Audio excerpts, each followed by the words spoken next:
All right. What is going on, everybody? My name is Pete, but you probably already knew that. But in case you didn't, you guys are watching the one and only Paid to Drive and Paid to Drive vlogs coming at you. That's right, on day number 1222 or 100222. That's kind of cool. So if you are a delivery driver for apps like GrubHub, Doordash, Postmates, Uber Eats, or any of the others, you should definitely be subscribed to this channel with all notifications turned on, everybody. Simple as that. Tap the little bell. Turn on the notifications. Very important. And of course, let's get 200 likes on this video. I know we can do it. And let's just jump into this, all right? So, this particular person specifically asked to remain anonymous. I know, privacy is very important, so I want to make sure that we uphold that. So, is DoorDash deliberately clamping on multi-apping? Okay, we've talked about this before many, many times. So listen to this. They said, "Dear Pete, I want to remain anonymous, please. Today, DoorDash paused my dash because I refused to take up orders that were not adding up for me. I then switched to another delivery platform, and they sent orders to me immediately. On my way to pick up the order at the store, I paused my DoorDash app.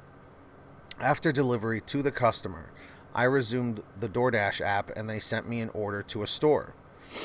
On arriving at the store, I tried to swipe arrived at the store, and the algorithm informed me that I was too far from the store and can't mark me as arrived at the store.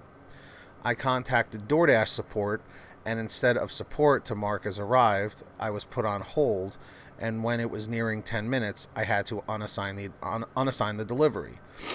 I suspected it was a bait to mark me being 10 minutes late to the store and send me a notification to this effect. I want to know if other Dashers are experiencing this on the foregoing, which is a new development for me. Thank you."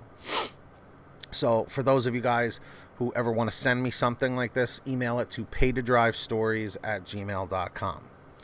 So, with this being said, I cannot, confirm nor deny that they're doing this intentionally. But you are not the first person to tell me about a situation about this. Like, first and foremost, I'm sorry you had to go through this, because as we know, in this gig economy, time is money. Simple as that. The fact here is you were held up for 10, 15 minutes when you could have been onto another delivery. And usually when you can't mark arrive, it's usually like a GPS issue, where for some reason the GPS that DoorDash is using is not getting a good read. Maybe there was a signal issue. It's not getting a good read on your location. So therefore, in their eyes, the automation, the algorithm, it shows that you're not there. But it's interesting how you said that DoorDash paused my dash because I refused to take up orders that were not adding up for me.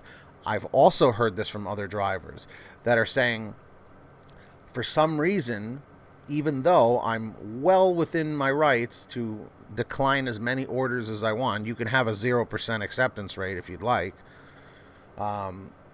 They'll say, well, we'll just pause your dash then, because clearly, if we're sending stuff to you, that's an issue, because that's a way to work around the system. Think about that.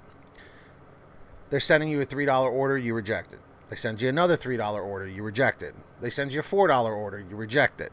And you keep doing this. You're allowed to. But they're like, you know what? We're going to pause your dash because it seems like you don't want to work. They're not saying, oh, it just seems like, oh, you don't like the orders. They're just saying, it just seems like we're offering you work and you're saying no. So therefore, we're going to pause your dash and offer stuff to other people. But they're offering orders to other people anyway, whether your dash is paused or not. So it's irrelevant, but it's almost like DoorDash's way of saying, well, you don't want to take the orders we're giving you? Too bad. We're going to punish you for it.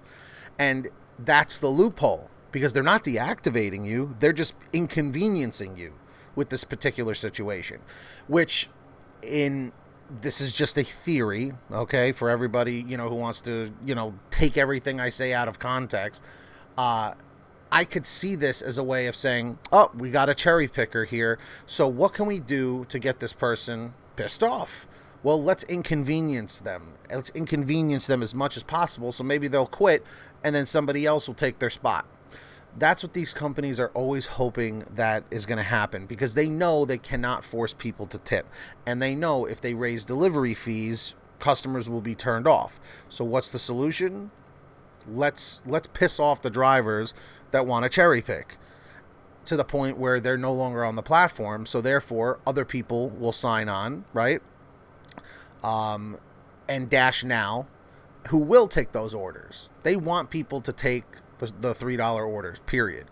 And I'm sure they consult with lawyers on a regular basis to see what they're doing, as long as it's not a breach of contract. They're not stupid. Okay, they know what they're doing at this point, and it's getting even more aggravating by every day. And again, to those of you out there who are watching this and saying, well, I'm not having that problem, so Pete doesn't know what the hell he's talking about. Remember something, folks. What is the golden rule of the gig economy? Say it with me now. Every market is different. Let's say it again. Every market is different. It has been that way since day one. Since I started way back in 2017, it has always been that way, and will continue to always be that way. And that's all I have to say about that. So my final thing here is, I'm in the middle. It could be either way. They may be doing this intentionally, or it may have been a glitch. So everybody in the chat or in the comments, tell me what you guys think. Do you think DoorDash is doing this intentionally, or do you think DoorDash is not? Simple as that. I'm curious to know what you guys think about that. So I do want to take this time to thank all of our patrons over at patreon.com/PaidToDrive. You guys are awesome. If you want to sign up to support the channel, links in the description down below. And you'll get some shout outs just like this.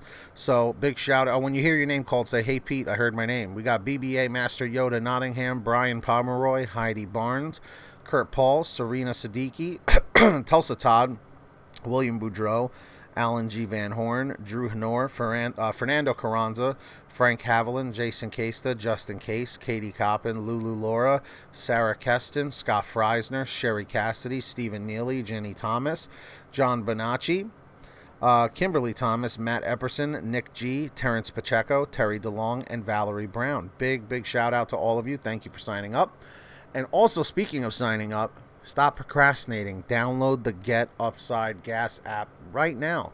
Pump your gas, print out your receipt, take a picture of your receipt with the Get Upside Gas app, and within 48 hours or so, you'll get anywhere from 15 cents to 45 cents a gallon back, which is pretty fantastic. And if a friend or family member signs up, you'll get paid every time they pump gas. It's called Get Upside. Links in the description. Make sure to download it.